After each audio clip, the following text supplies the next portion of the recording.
My name is Jennifer Cation Armstrong, and I'm the author of Mary and Lou and Rhoda and Ted, A History of the Mary Tyler Moore Show.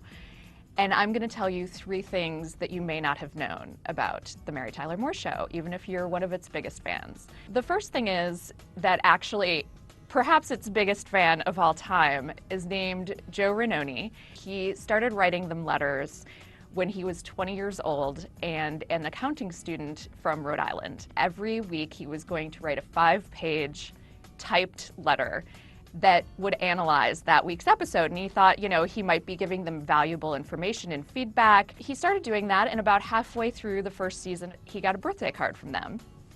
And then he asked if he could come visit them on the set. He got a little bolder.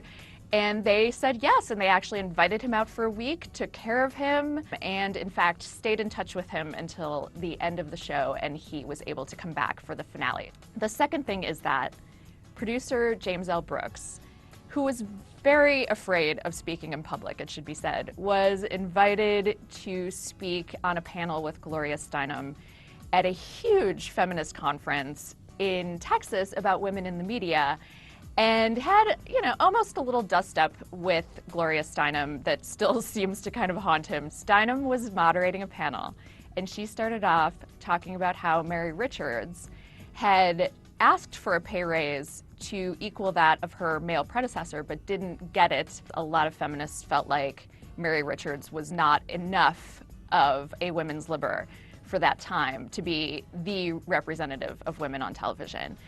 So Steinem kind of went after the show a little bit for that, and the fact that Mary Richards still called her boss Mr. Grant when everyone else just called him Lou. The third thing is that Ed Asner, who played Mr. Grant, was a gruff Midwesterner when he came to the show and had some old school ways about women, and in fact admittedly said that he had some misgivings about having women writing a lot of the scripts for him. But he eventually learned a lot from being on the show and from having women write for him. He thanked a lot of them in his Emmy speeches later, and eventually came around to really being an actual card-carrying feminist and delivered the National Organization for Women's 20th anniversary broadcast.